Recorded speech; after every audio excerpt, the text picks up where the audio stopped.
Have you ever looked at a wildfire and wondered, is this just nature, or is it a message from above?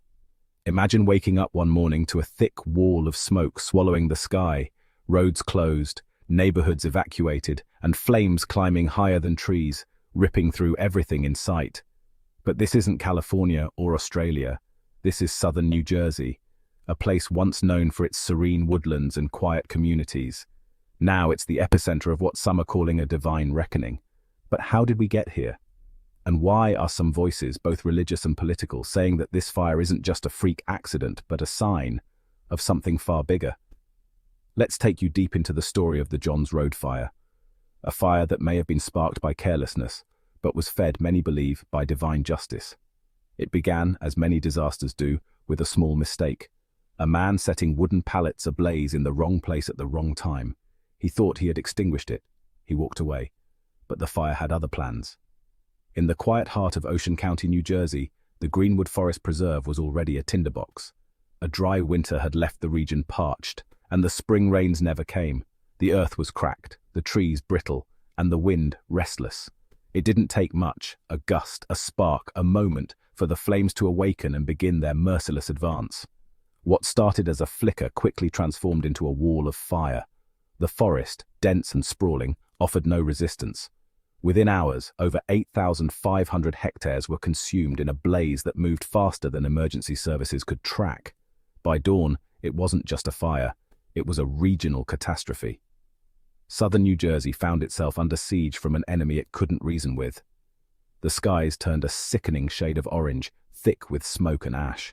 Roads were clogged with evacuees fleeing the choking air. Schools closed, hospitals overflowed, and fire departments from neighboring states were called in. But it wasn't enough. The Johns Road fire, as it came to be known, surged past every containment line and grew into one of the largest wildfires in New Jersey's modern history, eventually scorching over 13,500 hectares of land. Entire communities were left reeling, wildlife habitats annihilated, and the economic damage mounted into the hundreds of millions. Yet, as the media focused on weather patterns, climate conditions, and failed forestry management, a different conversation was taking place in hushed tones, in mosques, in churches, and across social media. To some, this was not just a freak incident or a failure of planning, it was something more, a reflection, a reckoning. They saw in the fire a mirror, held up to America's sins, a divine message written in smoke and flame, not just about environmental neglect, but about moral collapse. As Gaza burned under bombs funded by American tax dollars, so too did the forests of New Jersey, as if nature itself was protesting. For those who believed in spiritual signs, the timing was no accident. It was a warning, and perhaps the first of many. As fire crews battled the raging inferno in the forests of New Jersey, something else began to spread, faster than smoke, faster than flame.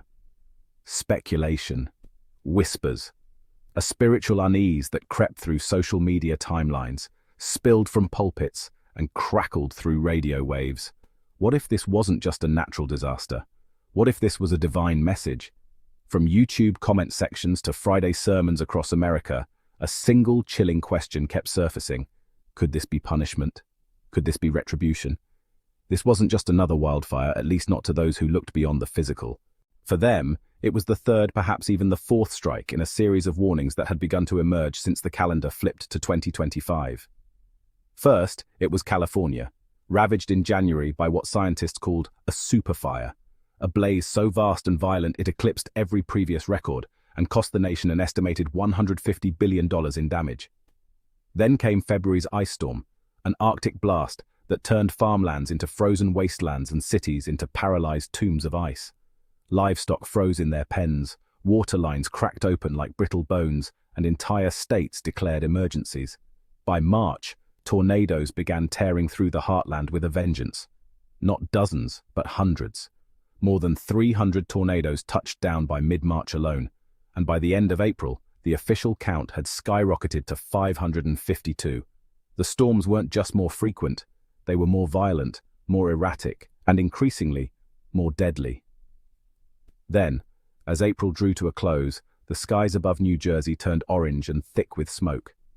Greenwood Forest burned, and the Johns Road fire roared like a beast unleashed. And still, in the back of many minds, the same question lingered. What if this is a sign? In mosques across the country, some imams were no longer mincing words. The blood of Gaza cries out, one warned in a khutbah broadcast online. The fire, they said, was not just random, it was retribution. Just weeks earlier, yet another Israeli airstrike had shattered a refugee camp in Gaza, leaving behind the broken bodies of children and grieving families.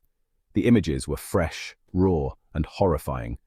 And behind the missile fragments were the unmistakable markings, made in USA. The American government, under the renewed leadership of Donald Trump, had once again doubled down on its support for Israel. More weapons, more funding, more silence in the face of innocent blood. So when the flames erupted in New Jersey, a fire that destroyed homes, wildlife, and livelihoods, many couldn't help but draw the line between here and Gaza. Is it karma? Some asked. Is it divine justice? One Muslim scholar from Chicago reflected in a podcast. We are told in the Quran that oppression will not go unpunished. When the cries of the oppressed reach the heavens, the earth itself responds. One imam in Dearborn didn't hesitate. He stood before his congregation and declared, "For every home destroyed in Gaza, fire will touch yours. For every tear of a Palestinian mother, there will be screams in your streets." Was it hyperbolic? Maybe. Was it uncomfortable to hear? Absolutely. But for thousands listening online and in person, it struck a chord that the mainstream media refused to acknowledge. The pattern is there. You only need to open your eyes. This wasn't a one-off tragedy. It was part of a cascade. California's Inferno, the Midwest freeze, tornadoes splitting the skies across Alabama, Kentucky, and Indiana, now New Jersey ablaze. Each event growing in intensity, each one landing with devastating precision, and each one eerily timed after major escalations in global injustice, particularly in Palestine. In this strange, apocalyptic rhythm, America found itself walking a tightrope, its disasters seemingly marching in sync with its politics. The signs weren't just in the temperature or the wind speeds, they were in the silence after every bombing campaign.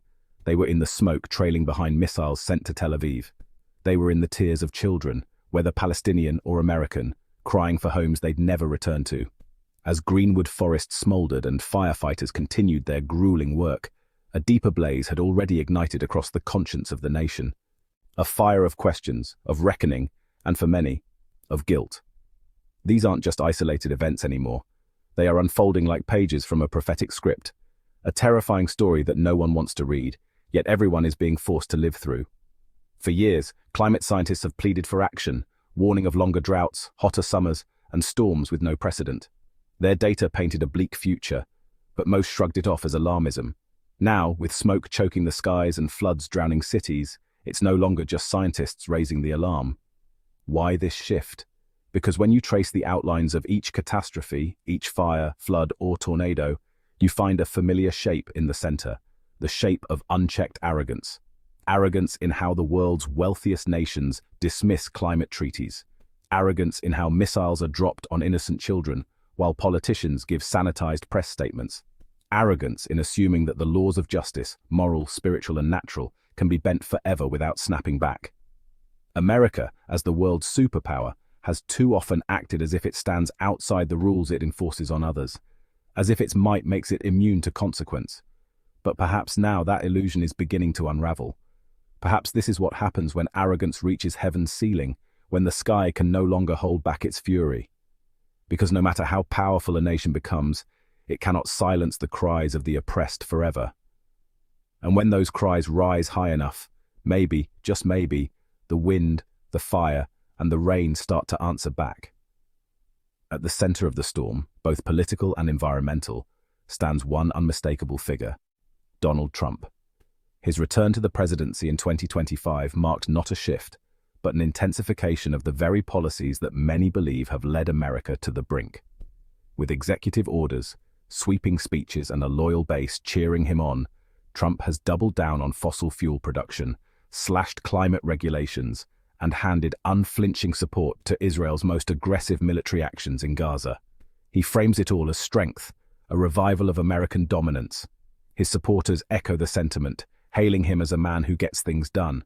But to a growing number of people, both within the United States and abroad, it looks like something else entirely: recklessness, cruelty, and hubris on a scale that invites disaster.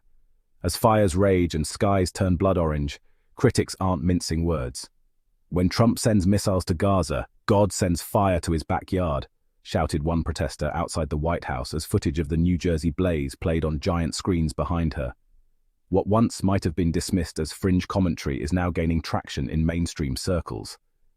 Even respected global outlets are beginning to draw stark parallels between the violence America supports abroad and the chaos erupting within its own borders. It's no longer just about policy missteps. It's about spiritual consequence, about a country pushing moral boundaries until nature itself seems to push back. Yet in Washington, the alarm bells go unheard. Trump continues to mock climate science, calling it woke hysteria, and praises the coal and oil industries as the lifeblood of American greatness. He surrounds himself with advisors who mirror his disdain for environmental responsibility. Protections are gutted. Regulations are torn up. The message is clear: profit over planet, power over principle. And while the fires burn and floodwaters rise, the administration acts as though it's business as usual. But outside the walls of government, a different reality is unfolding. One where America is quite literally burning from the inside out, and the leadership at the helm is too proud or too blind to see the smoke. Let's return to New Jersey, the heart of the Inferno. On the ground, the reality is more haunting than any headline. We spoke with Joe, a seasoned firefighter who had been battling the blaze non-stop for 72 hours. His face was smeared with ash, his voice hoarse. "I've never seen anything like this," he said, eyes wide with disbelief. "It's like the forest turned against us." Just miles away, Maria Santiago, a nurse and mother of 3, recalled the terror of fleeing her home in the dead of night. "The sky was glowing orange. My kids were screaming. I thought it was the end," she said, tears welling as she clutched a singed family photo. From personal testimonies to drone footage showing apocalyptic landscapes, one truth became clear. This wasn't just another wildfire. It was a reckoning. And while meteorologists chart wind speeds and rainfall deficits, many Americans feel they already know the deeper cause. They see a divine message in the flames. And the terrifying part? If this warning goes unheeded, more may come. Worse, louder, impossible to ignore. The Quran echoes through the minds of many. Do not think Allah is unaware of what the wrongdoers do. He only delays them to a day when eyes will stare in horror. Surah Ibrahim, 1442. Could this be that delay coming to an end?